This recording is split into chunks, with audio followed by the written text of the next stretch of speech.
meninas, bom dia, então.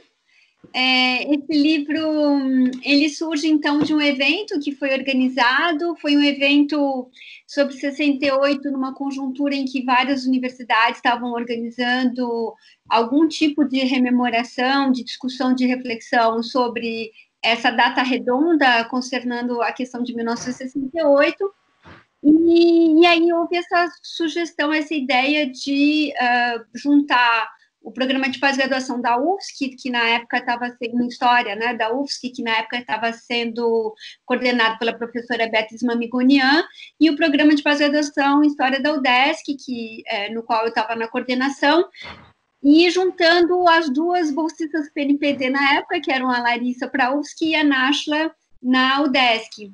Então, surgiu essa ideia também um pouco, me parece, da amizade da Náshila com a Larissa, né? E com a afinidade dos próprios trabalhos de uma e de outra. Então, nós fizemos essa organização do evento. Foi um evento curto, de 2 dias, em junho de 1968. Desculpa, de 2018. Né?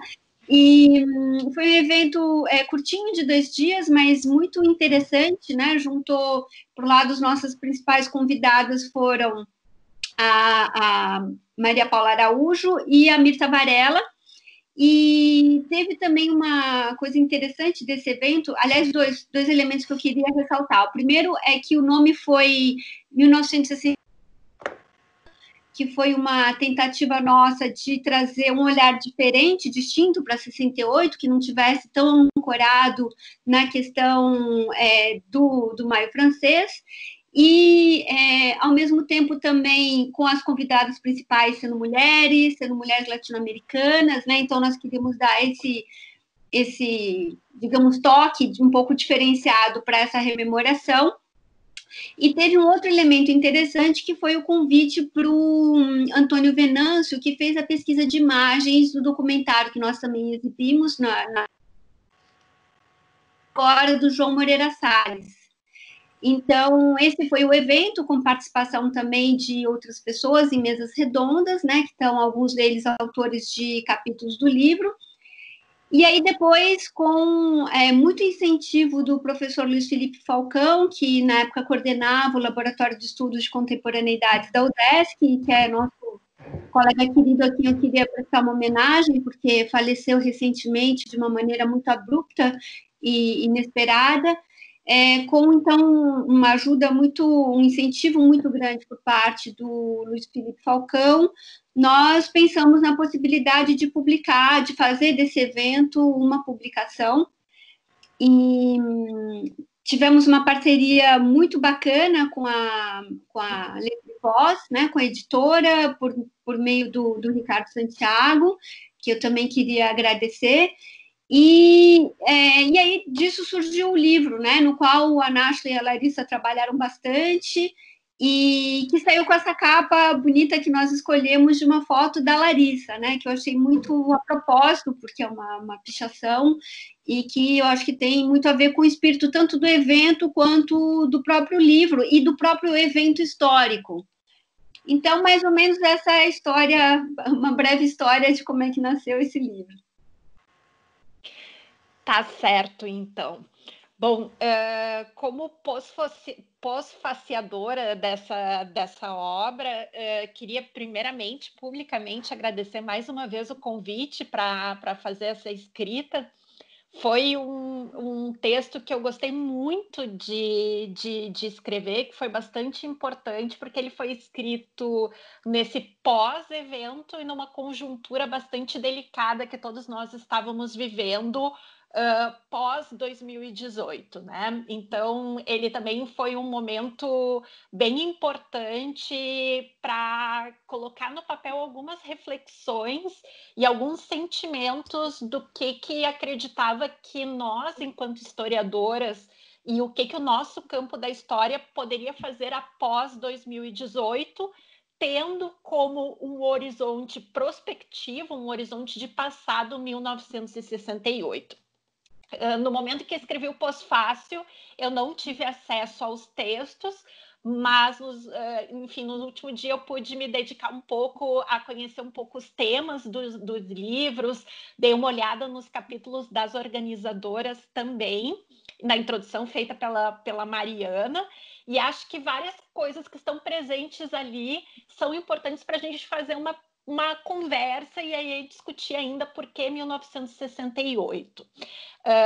Uma das considerações que está um pouco na apresentação feita pela Isabel Cristina Leite é a ideia, e é uma ideia que para mim é bastante cara, é um pouco a ideia da gente pensar como as diferentes gerações se relacionam com essa data. Acho que a Mariana já levantou uma perspectiva bastante interessante, que é nós pensarmos 68 a partir de outros vieses que não o maio francês, mas pensar 68 também em outras realidades que não acontecem necessariamente, inclusive no ano de 68, que acontecem em 69, que acontecem com outros recortes de classe, com outros recortes de gênero e de realidades sociais também, mas pensar geracionalmente também. Pensar agora a coexistência de mais ou menos 4 gerações ligadas a esse evento de 68 e como cada uma dessas gerações se relaciona com esse acontecimento em si. Eu, particularmente, tenho pensado muito a respeito de um determinado viés que costuma ser colocado pela história numa perspectiva militante, que é a da gente pensar se a gente aprende ou não com o passado. Se nós formos pensar do ponto de vista concreto, com exemplos, parece que nós não aprendemos tanto com o passado, porque seguimos repetindo diversos comportamentos ou escolhas que a gente já tem exemplo suficiente que não deram muito certo. Então, a gente pode... Atualmente parece que nós desaprendemos com o passado, né? Exato, exato. Então, eu não sei muito bem se a gente realmente aprende com o passado, se a história tem esse potencial de nos ensinar, esse potencial pedagógico, mas eu gosto muito da perspectiva do Walter Benjamin, que a gente deve sim voltar ao passado, não necessariamente para aprender com ele, mas voltar ao passado para ver os projetos que não se realizaram desse passado.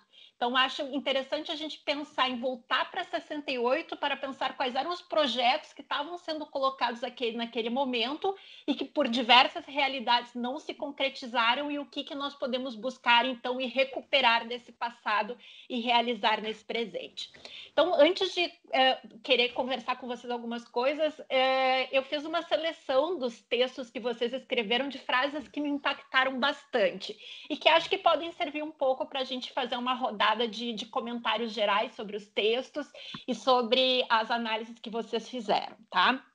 Do texto da Mariana, da introdução escrita pela Mariana, eu tirei a frase que eu acho que é um pouco da tônica de uma primeira conversa que eu queria estabelecer entre nós 4, que é: cada presente olha para o passado em busca de referências para situar no próprio tempo.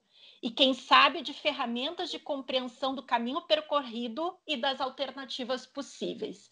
Então, essa ideia do presente buscando no passado essas referências. O que hoje nós, em 2020, podemos buscar nesse passado como referências para o nosso presente. Do texto da Larissa, eu achei incrível a analogia que a Larissa estabeleceu ali entre pensar determinadas continuidades de 68 no nosso presente em relação aos jovens e aos estudantes. Eu acho uma chave incrível, assim. Eu tirei uma frase dali quando ela diz: apesar das diferenças, os jovens encontram-se diante de uma série de problemas que revelam as persistentes características das sociedades que reproduzem tradições opressivas do passado. Então, essa forma como houve a desocupação das ocupações estudantis ocorridas nos últimos anos, realmente eu acho que é uma chave de continuidade muito interessante para a gente pensar esse passado presente. E do texto da Náshila, que recupera um intelectual realmente invisibilizado por outras referências, E, enfim, até mesmo por uma certa postura que nós brasileiros temos com o resto da América Latina, né, de voltar as nossas costas para a América Latina, né, e pensar a nossa realidade, inclusive a partir de nossos próprios referenciais. Recupera um pouco o que tu falas sobre o Rui Mauro Marini, quando ele está inserido naquela realidade pensando seus temas, né? Então, a discussão de temas candentes naquele momento de crise política e cultural nos permite ampliação de imaginários políticos e atmosferas de existências no limiar entre a universidade e o espaço público. E acha que esse diálogo estabelecido entre uma intelectualidade e o espaço público é um dos grandes desafios que a gente está enfrentando numa realidade de anticientificismo, de anti-academicismo, de anti-intelectualismo, enfim, que nós conhecemos bem. Então, meninas, dito tudo isso, eu quero perguntar para vocês uma pergunta. Eu quero fazer para vocês uma pergunta que a Mariana se fez mesmo na introdução do livro, que é: onde estamos 50 anos depois de 1968? Queria que cada uma de vocês comentasse um pouco onde que estamos, então, 50 anos depois de 68. Uau, que tarefa! Eu falo rapidinho, eu queria só chamar atenção para um ponto, eu acho talvez menos voltada para essa pergunta, e eu espero que as minhas colegas respondam aí de maneira mais inspirada, mas mais voltada para a frase que você citou, mencionou em relação ao meu texto, né? Fiquei pensando nisso, que eu acho que um aspecto que talvez seja fundamental nós termos em mente para pensar como esse passado pode ajudar no presente, que ferramentas, e eu acho que agora a chave está muito clara, é a questão da contra-revolução, né? É pensar como em momentos de conquistas sociais, de conquistas políticas, inclusive de conquistas do ponto de vista dos costumes, né? Da maneira de pensar uma sociedade mais inclusiva. E essa eu acho que é uma revolução que não tem volta, apesar de todos os revés que pelos quais nós estamos passando, eu acho que essa sim não tem volta, mas pensar esse aspecto contra-revolucionário que nós não consideramos muito no momento em que nós estamos na festa do avanço, né? E que eu acho que talvez esse seja um dos grandes ensinamentos, né? E que é um marco forte de 68 também. É como vem essa contra-reação e como ela vem forte e como então é necessário, quando estamos nesse momento de conquista, pensar em mecanismos de solidificação, de como é que nós criamos conquistas que sejam de fato consistentes, que perdurem, porque essa reação ela vem forte. Nós temos inúmeros exemplos na história referentes a essa contra-revolução.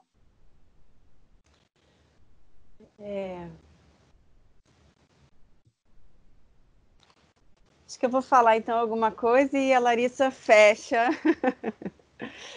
falando dos jovens, né? Tá então, ótimo. Quem sabe conseguindo pensar no futuro. Onde estamos é uma pergunta difícil, né? Que tem a ver também com duração, né? Com tempo e com duração. E eu vou tentar falar um pouco do que eu tinha preparado de apresentação do livro, tentando minimamente, né, mencionar esse tema. Bom, esse livro a gente não encontra nele, embora seja importante, necessário também, uma discussão de campo em história do tempo presente. Então, você não vai encontrar uma discussão historiográfica sobre a história do tempo presente no Brasil. As pesquisas são todas muito empíricas, né? Então, mas, ainda assim, eu acho que é possível tentar estabelecer alguma comunidade a respeito do tempo presente que atravessa os artigos. E eu acho que tem a ver com né, parte da historiografia francesa, incorporada por muitos dos pesquisadores e pesquisadoras, que pensa um pouco o tempo presente a partir do período que se estabelece do hoje para para uma memória que vai até a sua última catástrofe. E essa última catástrofe varia dependendo do grupo né, e do tipo de sociedade que a gente está falando. Mas me parece que existe uma reiteração dessa sensibilidade do presente como um período que se estende do agora até aquela catástrofe ou aquele momento que normalmente, né, tão duro, tão crítico, que tão marcante, que permite uma cisão dos tempos. Então, permite um antes e um depois, permite um agora e um amanhã, permite um projeto de futuro e permite também esse olhar mais transhistórico. E aí os artigos vão discutindo como 68 se coloca como um marco do tempo presente, um marco significativo para a definição do que é o tempo presente de cada um, de variadas maneiras. E, sobretudo, também não só discute as modalidades de violência que provocaram, né, essa cisão, mas também as formas de revolta, de inconformismo, de radicalidade, de rebeldia que se estabeleceram, né? E me parece que é por isso que é tão marcante, porque é um período que se estende até agora e que traz esse volume de repressão e de violência, e, portanto, de luta. O Rui Mauro Marini, que aparece aí no meu texto, eu não sou uma pesquisadora dos eventos de 68, nunca tinha escrito nada sobre 68, mas pesquisei o Rui Mauro Marini durante a tese, né, em que eu estudei as esquerdas radicais no Brasil e no Chile. Então, nesse artigo, eu retomo o Marini porque me parece que ele tem uma trajetória que eu posso chamar de radical. Ou seja, né, ele fez escolhas que não foram escolhas conciliatórias, que foram sempre escolhas que trouxeram muitas dificuldades. Então, eu acho que são 3 aspectos que eu acho que tem a ver com essa pergunta sobre onde nós estamos e que me permitem também falar desse texto. A primeira coisa é que os 50 anos de 68 no Brasil vieram num momento também de endurecimento conservador, enfim, né, de violência política, entre outras questões. E então, as várias manifestações que eu pude acompanhar, todas elas tiveram esse tom, né, esse tom do AI-5, da memória da violência, mais da memória da violência do que das suas formas de revolta e de insubordinação. E o Marini, em 68, como observador do seu tempo, ele tinha uma outra impressão, ou pelo menos ele escreveu sobre outras impressões daquele momento que hoje a gente lembra com esse olhar muito voltado para a violência política, né? Então, ele escreve um texto que vai ser publicado numa revista cubana, falando dos estudantes dos estudantes brasileiros com muito otimismo, ou pelo menos ele via a renovação geracional e as implicações disso para as esquerdas daquele momento como um ganho político. E eu acho que em momentos como aquele e como o de agora, a gente tem dificuldade de ver ganhos políticos. E então, esse é um texto dele que nos permite vislumbrar possibilidades políticas desde 68, a partir das revoltas estudantis. Então, me parece uma visão singular e importante daquele momento.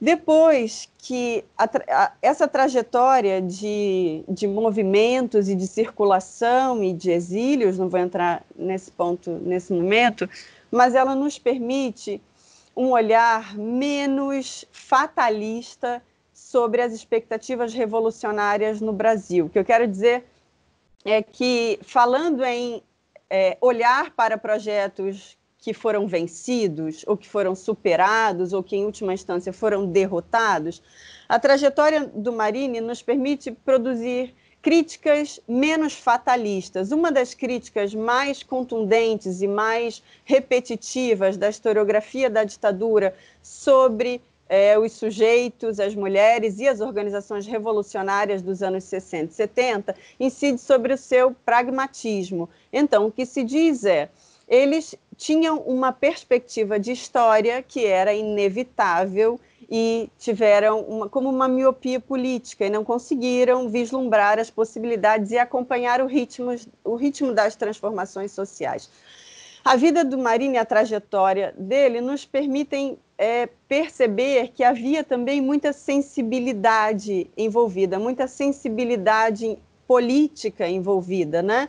Eu estou falando de um sujeito que circulou entre Europa, Ásia, África e Brasil nos anos 60, e, portanto, ele viu também as guerras pela independência, ele viu, né, e ele resgata esse conjunto, para além da Revolução Cubana, esse conjunto de experiências que, para ele, motivavam o horizonte de expectativa revolucionário. Então, me parece que essa perspectiva sensível desses sujeitos não tem sido objeto de investigação e, portanto, elas podem também ampliar nosso imaginário político diante de um momento neoconservador.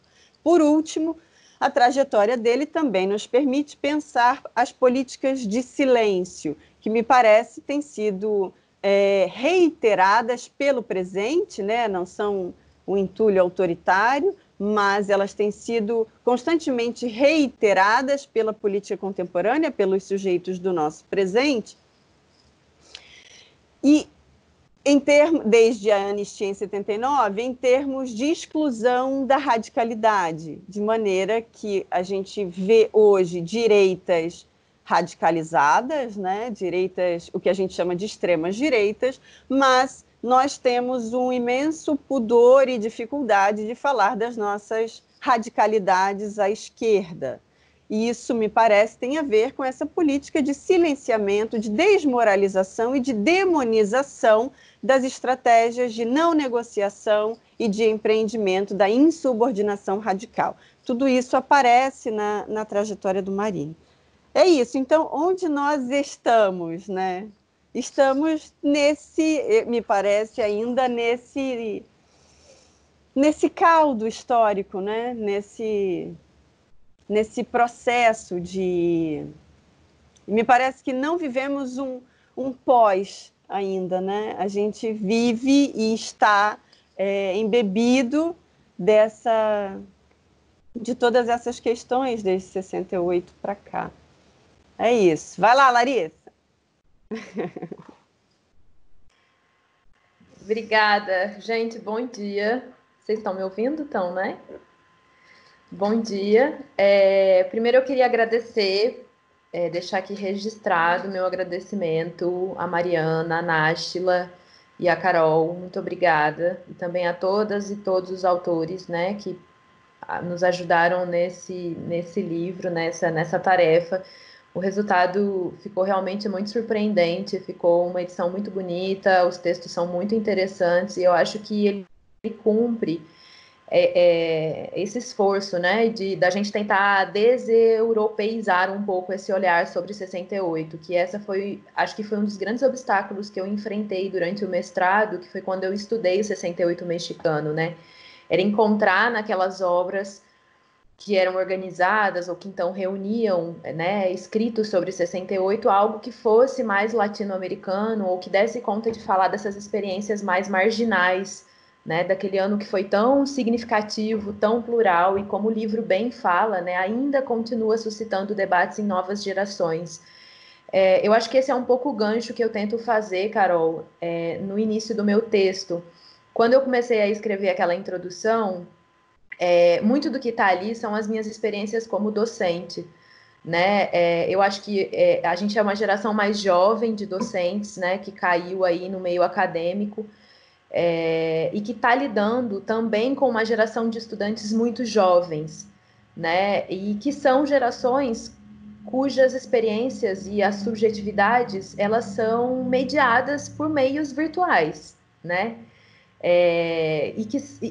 Ou seja, tudo passa pelas redes sociais, tudo passa pelo mundo virtual, né, para essas jovens gerações. Então, a sociabilidade, as afetividades, enfim, as relações de trabalho, é impressionante como, para eles, todas as relações, de certa forma, não só estão mediadas, mas também foram influenciadas por essas experiências nesse mundo virtual. Essa é um pouco a minha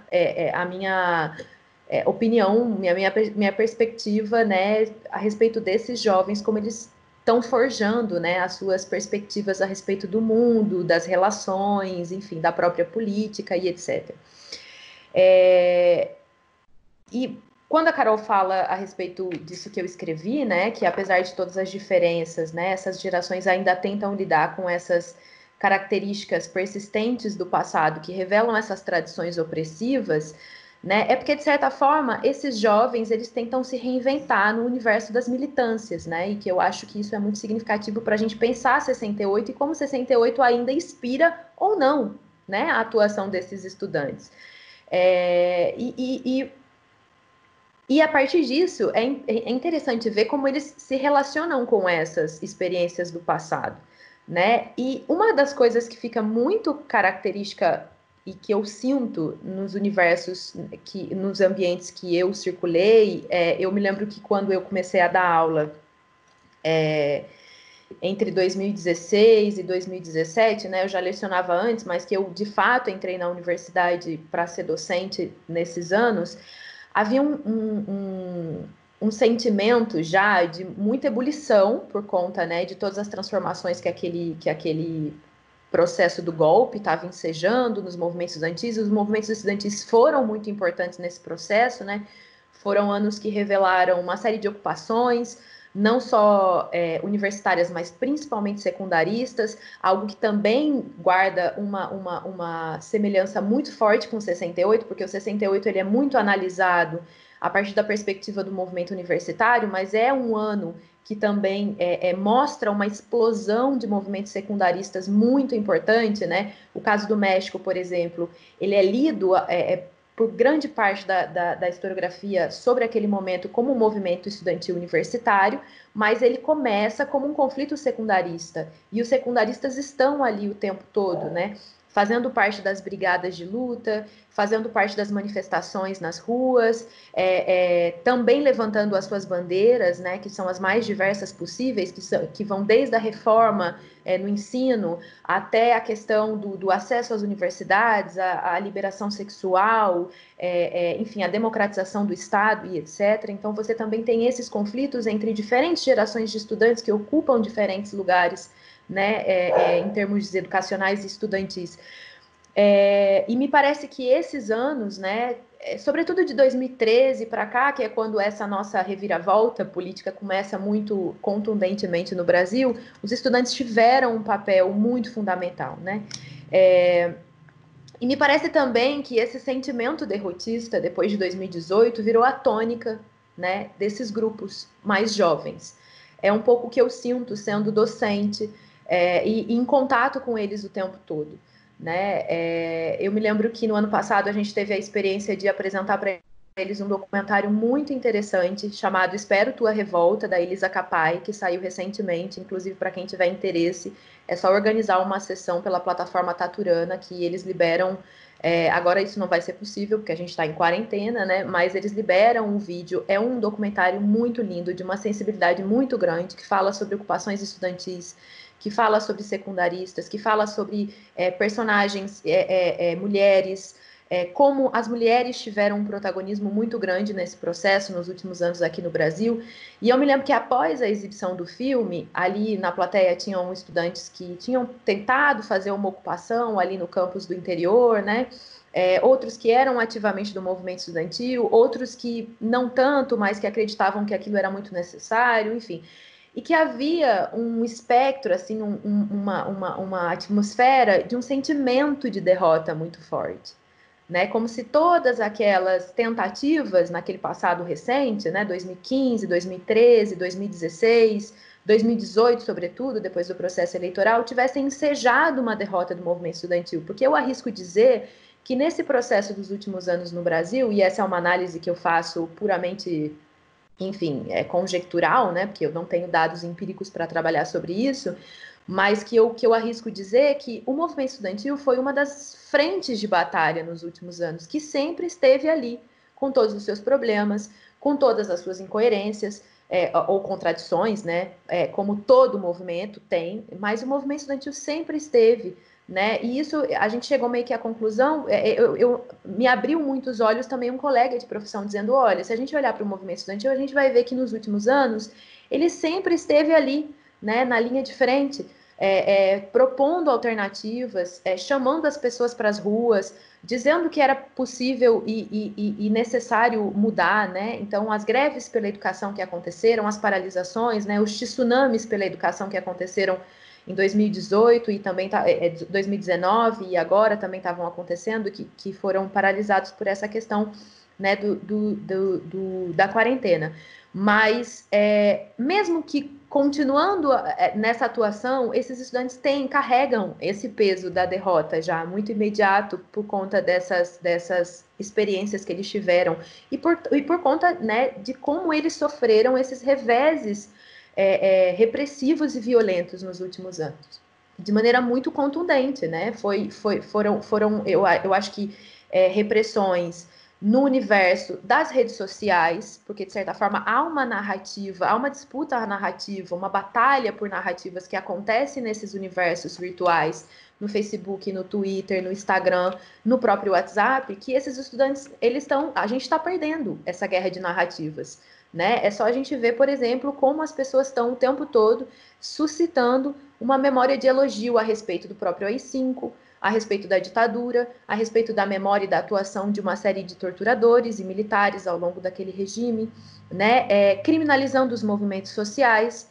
e sempre puxando para o passado, para experiências passadas, né? O exemplo para a criminalização dos movimentos atuais. Então, existe essa guerra, essa disputa narrativa que eu acho que, de certa forma, sempre existiu, mas que hoje está muito mais explícito por conta da facilidade, da rapidez dessas redes sociais e de como esses discursos atingem a todos os públicos e públicos de todas as idades, em todos os lugares do Brasil e do mundo, né? Então, para mim ficou muito claro, em todas as ocasiões em que eu tive a oportunidade de dialogar com esses estudantes mais jovens a respeito, não só de 68, mas dos movimentos estudantis, como eles carregam esse sentimento de derrota, né? Então, me parece que eu fico tentando o tempo todo fazer essa reflexão a respeito de como eles estão, nesse momento, interpretando não só esse passado, mas usando esse passado ou não, porque muitas vezes não há nenhuma tentativa de fazer uma relação com 68, sequer há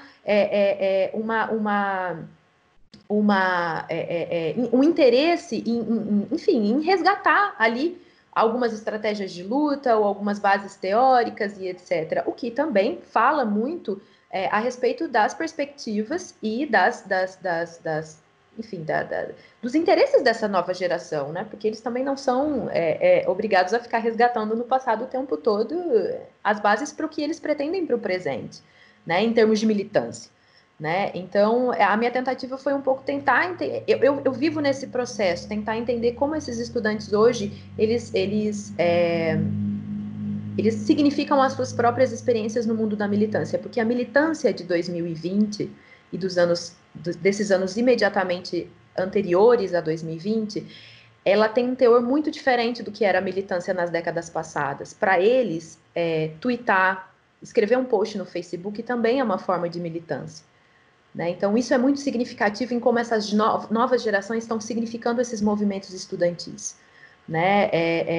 Como nós estamos a 50 anos de diferença de 68, a distância de 68, eu acho que é preciso, sim, resgatar no passado muitas questões, inclusive para a gente entender o nosso presente, ainda mais nesse momento em que se institucionalizou um certo revisionismo histórico no Brasil, né? Então, é preciso, sim, resgatar no passado uma série de bases para que a gente possa entender o que está acontecendo nesse momento e entender o porquê, né, o porquê esses discursos revisionistas e o porquê essa memória de elogio de tempos tão autoritários e absurdos, ela se instala no imaginário das pessoas de uma maneira muito fácil, né? Quais são os mecanismos de uso desse passado para que essas pessoas no presente, elas adotem imediatamente essa percepção tão elogiosa de tempos tão sombrios, né? A gente achou que num determinado momento que isso estava superado, e isso voltou com tudo para cima da gente. Eu acho que nem o movimento estudantil, nem os outros movimentos, e sequer os próprios docentes, eu acho que da área de história ou das ciências humanas, estavam preparados para essa avalanche de discursos e posicionamentos tão revisionistas e negacionistas acerca do passado. Né? De certa forma, essa é um pouco da reflexão que eu tento fazer sempre que eu penso em 68 e sempre que eu penso, de certa forma, em movimento estudantil. Né? Como eles estão percebendo esses espaços e como essa militância hoje ela está se desenvolvendo de maneiras tão peculiares. Né? E muitas vezes sem absolutamente nenhuma relação ou enfim, base, né, tomada lá do passado. São atitudes, são movimentos, são perspectivas que se desdobram no tempo atual e que tem, inclusive, um outro tipo de cronômetro. Né? Eles pensam o presente de maneira diferente, eles atuam de uma maneira diferente, de acordo com seus próprios relógios e de acordo enfim, com as suas próprias percepções a respeito, enfim, da militância, da vida, da política, das relações e etc. Não sei se eu consegui responder muito a essa pergunta, mas enfim. Eu acho que é uma pergunta um pouco difícil para ser feita sexta-feira de manhã, eu concordo eu concordo um pouco com a dificuldade, até mesmo porque eu também não tenho uma resposta. Então, também se trata de uma estratégia da gente passar para as nossas debatedoras também um pouco das nossas dificuldades. Mas acho que todas vocês, nos comentários de vocês, ressaltam a importância da gente entender 1968 numa dinâmica de poder e de resistência. E acho que a atualidade, a gente pode conferir a atualidade a diversos eventos ou acontecimentos históricos se a gente pensa eles a partir dessa lógica do poder e da resistência. Né? O poder ele nunca vai estar dissociado de elementos de resistência. E, enfim, acho que todas vocês, nos comentários de vocês, de certa forma, tocaram nessa dinâmica. E eu queria comentar um pouco assim do que eu acredito um pouco da atualidade de 68, de uma recuperação de 68, a partir de um dos capítulos também que é explorado no livro, sobre certas imagens de 68 que se cristalizaram como referentes para esse período, né? E aí, recuperando também o que a Larissa comentou agora a respeito da associação de 68 com o AI-5, que eu acho que é uma das memórias mais recuperadas agora, né? De um dos usos mais constantes sobre 68. Tem também um dos capítulos do livro comentado sobre a foto lá do Evandro, aquela foto do povo na rua, né? E é muito Alice, curioso. Alice Mello é a jornalista que escreveu. Desculpa. A Alice Mello é a jornalista, né? O fotógrafo é o Evandro. Evandro, eu esqueci o Teixeira. Evandro Teixeira. Muito bem, obrigada. Mas para a gente ver assim como a AI-5 é associado ao ano de 68, mas na verdade ele é promulgado nos últimos dias de 68, né? Ou então a música para não dizer que eu não falei de Flores, ela é recuperada para o ano de 68, mas ela é da metade do ano de 68. Então a gente vê como a memória ela se constrói a partir de determinados referentes do passado que não se encaixam necessariamente cronologicamente nesse ano, né? E acho que também 68 foi recuperado muito nos últimos tempos, um pouco pela nossa tradição de protesto e de cultura política da ideia da multidão na rua, né? Enfim, pela nossa experiência ditatorial, pela questão repressiva, que a gente sabe do que os conglomerados reivindicativos despertam, né, nas nossas forças policiais, a gente sabe que a gente não tem uma tradição tão grande de movimentos tomando as ruas, né? E aí o fato de 2013 ter subvertido um pouco essa ordem fez com que a gente rememorasse determinados momentos no passado onde essa multidão na rua, a multidão ocupou os espaços da rua, né? Então se rememorou a questão do impeachment do Collor, e 1968 foi outro marco no sentido de pensar as grandes marchas ocorridas, enfim, os protestos estudantis, as greves que aconteceram, e, nesse sentido, pensar um pouco essa dinâmica de manifestações, de pedidos, de reivindicações, né, sociais.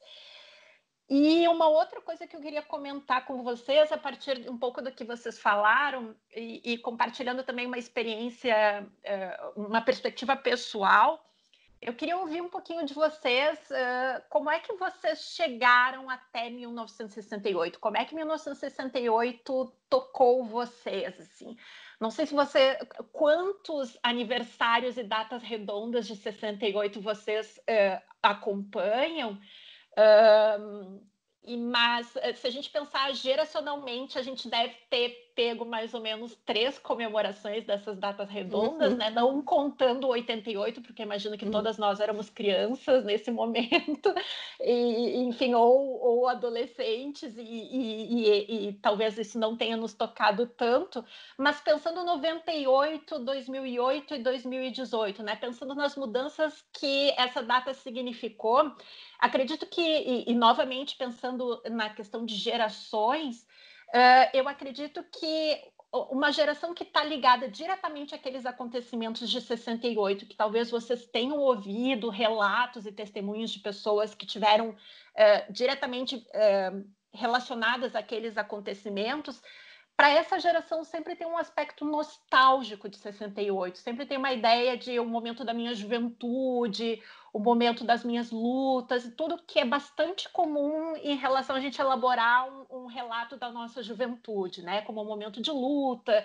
de força, de tudo mais.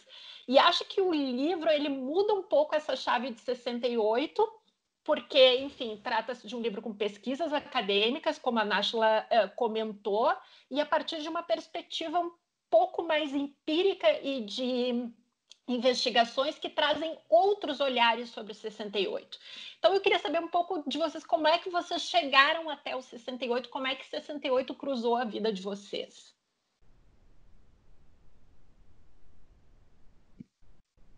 Bom, se for para continuar na ordem, só para, enfim, manter alguma lógica. Quer fazer o contrário? Vamos fazer o contrário, então, agora. Larissa, eu e você. Aí você fecha. Bora. Bora, Larissa. Pronto, liguei o microfone aqui. É porque eu desligo, porque senão fica ruído. Aqui tem cachorro, daí é complicado. Na verdade, eu comecei, Carol, a me interessar pelo 68 na época que eu estava ainda na graduação, né? Eu terminei a graduação em 2009, já pensando em estudar o 68 mexicano, né? E, assim, eu cheguei no 68 mexicano lendo Pedro Páramo, de Juan Rulfo, que não tem absolutamente nada a ver com 68, mas tem a ver com, enfim, esse fantasma da Revolução Mexicana, né, na vida dos mexicanos, ou seja, uma proposta revolucionária que para alguns grupos nunca se cumpriu, e que obviamente deságua em todas essas insatisfações com esse sistema político que se constrói ao longo do século XX, né, e que foi a tônica, de fato, a maior tônica, eu acho que de todo o movimento estudantil de 68, ou seja, onde estamos, como chegamos até aqui, enfim, o que significa para a gente esse sistema político que foi construído em cima de uma base que era revolucionária, ou deveria ser revolucionária, né? Com propostas populares como a reforma agrária, enfim, um nacionalismo, de certa forma, para impedir que o México fosse o tempo todo utilizado pelas forças estrangeiras, e uma reforma educacional que foi muito importante no início dos anos 20 e 30, né? O próprio governo Lázaro Cárdenas, que foi a expressão aí talvez mais, entre aspas, popular, né, desse projeto revolucionário, que depois se desdobra para bases autoritárias, enfim, uma série de outras questões. Então, eu cheguei no 68 dessa forma. Enfim, mas o que eu desdobrei enquanto pesquisa, enquanto entendimento do 68, foram experiências, enfim, obviamente diferentes. Eu estive em 2 ocasiões no México que foram muito interessantes, que foi em 2013, né, comemorando os 45 anos do 68, né, e depois em 2018, que foram as comemorações e as rememorações dos 50 anos. O México tem uma questão muito interessante que, ao contrário do que, enfim, a gente presencia um pouco no Brasil, que é essa memória um pouco de derrota com relação ao movimento estudantil de 68, né? A extrema repressão militar e etc. No México, o 68 ele enseja uma série de discussões no plano público, sobretudo por conta de uma memória que é uma memória muito vinculada ao massacre de 2 de outubro, né, que é de fato a memória dominante a respeito de 68, né, que é essa memória que foi construída por esses discursos, por esses testemunhos dos sobreviventes do massacre, né, que em grande medida eram os líderes do Conselho Nacional de Greve. O Conselho Nacional de Greve foi um grande órgão articulador de todas as atividades do movimento estudantil, que reuniu uma série de representantes. Então, representantes da Faculdade de Belas Artes, representantes da escola preparatória, representantes do Instituto Politécnico Nacional, da Universidade Nacional Autônoma do México. Então, era um grande órgão, enfim, composto por uma série de pessoas, homens e mulheres, e que definiu as bases do movimento nesse momento de 68. E esses líderes do Conselho Nacional de Greve, eles foram todos presos, nenhum deles morreu no massacre de 68. Então, são eles que, depois da prisão, começam a dar os seus testemunhos e escrever as principais obras que compõem a historiografia sobre 68 mexicano, né? Então, essa memória que hoje se tem sobre o 68, em grande medida, é essa memória dominante dos sobreviventes, dos ex-líderes do Conselho Nacional de Greve. Então, é uma memória de muito elogio do movimento estudantil, é uma memória muito focada na violência do massacre, mas, ao mesmo tempo, não é uma memória derrotista. Não é uma memória que enseja esse sentimento de derrota por conta do massacre de 68, porque é uma memória muito vinculada à ideia de que essas pessoas ainda estão vivas e atuando no pós-68, né? Atuando em frentes, em organizações não governamentais, em organizações civis, de direitos, familiares de mortos e desaparecidos, que depois vão atuar durante o período conhecido como Guerra Suja, na década de 70 e 80, né, que é a explosão das guerrilhas modernas ali no México, tanto rurais quanto urbanas. Então, são pessoas que estão dentro da academia, são pessoas que estão escrevendo e são pessoas que gozam de um prestígio muito grande dentro da opinião pública, porque até isso o Partido Revolucionário Institucional quis institucionalizar. Né? Quando ele propõe as reformas no final da década de 70 e nos anos 80, o PRI ele tenta trazer, né, para dentro da sua construção narrativa, imaginária e também política, essa ideia de que o 68 enseja a necessidade do partido se reinventar e democratizar as suas bases. Então, as gerações de representantes do Partido Revolucionário Institucional das décadas de 80, 90 e dos anos 2000, eles recuperam a memória de 1968 para dizer que os estudantes daquele momento foram cruciais para um momento de redemocratização do Estado mexicano. Né? Então, o próprio Partido Revolucionário Institucional, que foi responsável pelas mortes do 2 de outubro de 1968, o conhecido massacre de Tlatelolco, tenta um pouco institucionalizar essa memória, né? E faz com que os protagonistas de 68 tenham um grande apelo na opinião pública. Então, eles são pessoas que gozam de uma aceitação muito grande em vários setores da sociedade, desde setores mais conservadores até, obviamente, setores mais progressistas. Né? Então, essa Lari, Oi. É que a gente tem mais 4 minutos só. Ah, tá. Que a gente só tem 11 horas e ainda tem... Tá. Então, só para fechar, assim, a experiência que eu tive estando na manifestação, sobretudo de 2018, que foram 50 anos, era, de certa forma, essa experiência em que as pessoas recuperam essa memória de elogio e de que, de fato, esses protagonistas de 68 foram muito cruciais para que outros movimentos pudessem se desdobrar, pensando nessas tentativas de redemocratização, de fortalecimento da democracia, de derrubada do PRI, que realmente acontece nos anos 2000 e que depois se consolida, né, em 2018, sobretudo com a eleição do Andrés Manuel López Obrador, né? Então, é um pouco essa perspectiva que eu tive vivendo esses dois processos, tanto 2013 quanto 2018. Desculpa. Não, que isso, eu sei que a gente se empolga, é maravilhoso o assunto, mas, enfim, um pouco só dos outros compromissos aqui, que infelizmente a gente tem que cortar. Nájila, então, contigo. Vou bem rapidinho, vou falar, não vou falar como pesquisadora, né? Vou falar de 68, então, do ponto de vista da subjetividade contemporânea e política. Eu acompanhei, eu acho, recentemente, uma oscilação muito rápida em termos de senso comum sobre 68, de circulação de discurso histórico, ainda que não acadêmico, né? Em geral, e que tem a ver, primeiro, com um saldo de 68, né? As homenagens a 68 no sentido de uma herança de política identitária. Então, os movimentos feministas, o movimento negro, os movimentos pela liberdade, por liberdade de expressão, a cultura como estruturante do capitalismo, todas as questões que já estavam em 68 e que hoje, e que a gente viveu aí no começo dos anos 2000 e mais ainda depois de 2010, de maneira muito, no sentido do empoderamento mesmo, né? E pelo menos me parece, né, que eu vi isso também entrar numa decrescente, né? E mesmo pesquisadores, né, começaram a falar sobre o saldo negativo dessa política identitária de 68, como se a política tivesse se convertido, então, nesse manual identitário de fixação, né, de comportamentos e de maneiras de compreensão da política.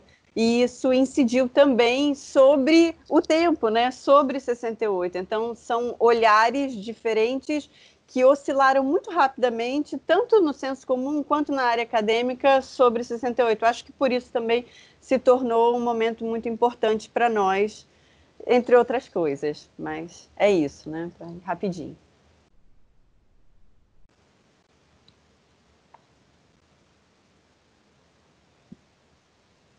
Bom, então, eu vou dar uma resposta talvez mais pessoal, já que foi essa a tônica da pergunta, me pareceu.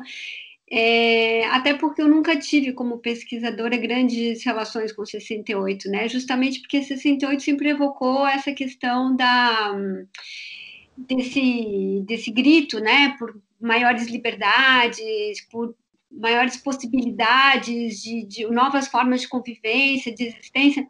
E eu lembro, inclusive, eu morei alguns anos na França e eu lembro que sempre tinha uma piada, né, entre professores sobre como o 68 acabou com a tranquilidade dos professores, né, porque acabou com aquela hierarquia, aquele respeito reverente que os estudantes tinham em relação aos seus professores e como isso complicava a vida da docência, né.